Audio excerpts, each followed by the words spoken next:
Mark, pwede bang maging liable yung sublessee sa lessor? Ang sublessee, ang kanyang contractual relationship is only with the lessee. For example, si Pedro, may-ari ng property, pinaupahan niya ni Juan, tapos si Juan, pinasublease niya ni Maria. Ang tanong dyan, si Maria, may relationship ba ni lessor? Wala silang relationship. But, still, the sublessee, ang kanyang pag-occupy ng property, nakadepende kasi yan ni lessee. So, ibig sabihin, pwede pa rin idemanda ni lessor ang nag-sublease sa property. Ang tawag kasi dyan sa mga yung mga kaibigan natin, kabit system. When say kabit system, hindi yung kabit na may concubine paramour. Ang ibig sabihin kabit system, pinaupahan mo si Juan, pinaupahan ni Juan, ni Pedro ang property.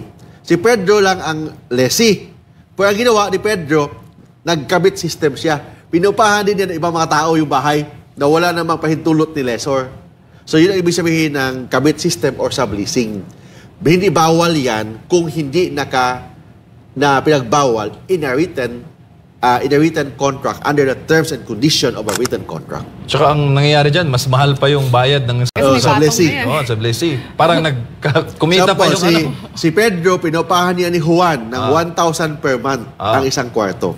Ang ginawa naman ni Juan, pinaupahan niya ni Maria ng 5,000. Kumita pa siya ng 4,000. Grabe. So pwede yung ganun. Kung hindi pinagbawal, pwede.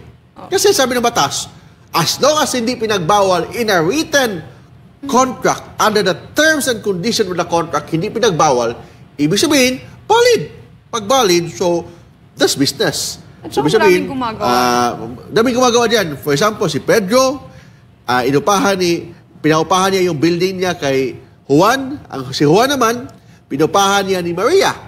So, ganoon, ang tawag doon subleasing. Hindi bawal yan, except pag naka-indicate sa terms and conditions of the contract of lease na bawal yan. Laway lang ang katapatan, no?